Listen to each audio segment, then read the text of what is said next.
Okay, hopefully you had some solution in putting together the operation that will delete a singular artist.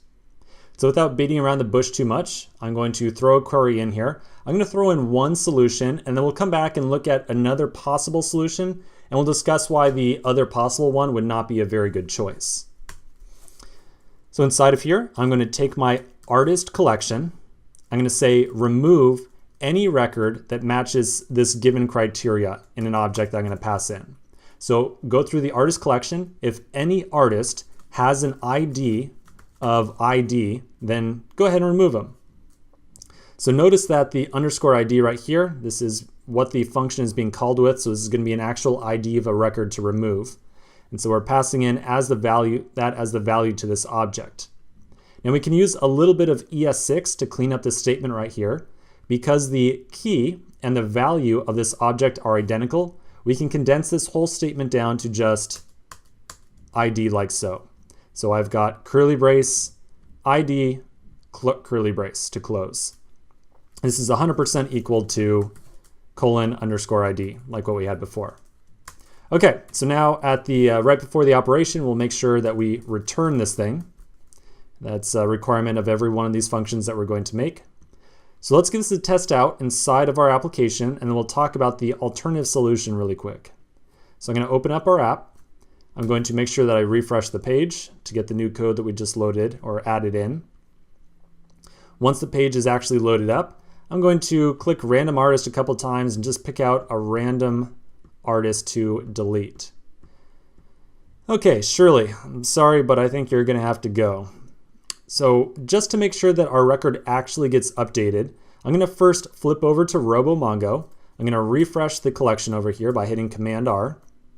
And I can take note that, let's see, I have records going from 1 to 13 right now. So now I'm going to go back to my application. I'm going to click delete. This sends me back to the unfinished screen that we have here right now. And then if I go back to RoboMongo and refresh again, I'm down to 12 records. So it looks like we are definitely deleting a record right now. Perfect. Okay, let's talk a little bit about a possible alternative solution. Now this is a solution that I just really want to steer you away from.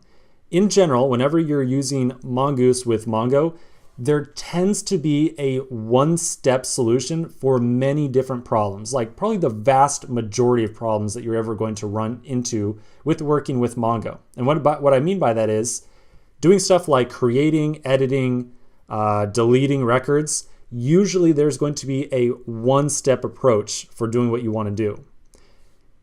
That is in juxtaposition to doing something a little bit more like artist.findById, finding this record, chaining on a .then, taking the artist, and then calling artist.remove, okay? So this is an alternative solution that I'm going to tell you you're probably not going to want to use. And the reason for this is that we are touching our database twice.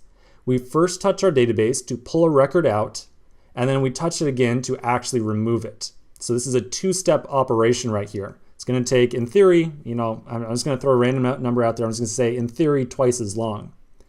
So whenever you get the feeling that, hey, maybe you can probably condense this down to a single operation, I definitely encourage you to do so. So I'm going to definitely stick with a solution of artist.remove, and we want to remove this record with that particular ID. One step, everything's done. All right, one more simple, I don't want to say simple, I will say a little bit more straightforward query that we're going to take care of inside the next section. And then we're going to start diving into some of the really tough ones inside of this app. So let's get through one more kind of beginner or ice-breaking query in the next section, and then we'll start on these much more difficult ones after that.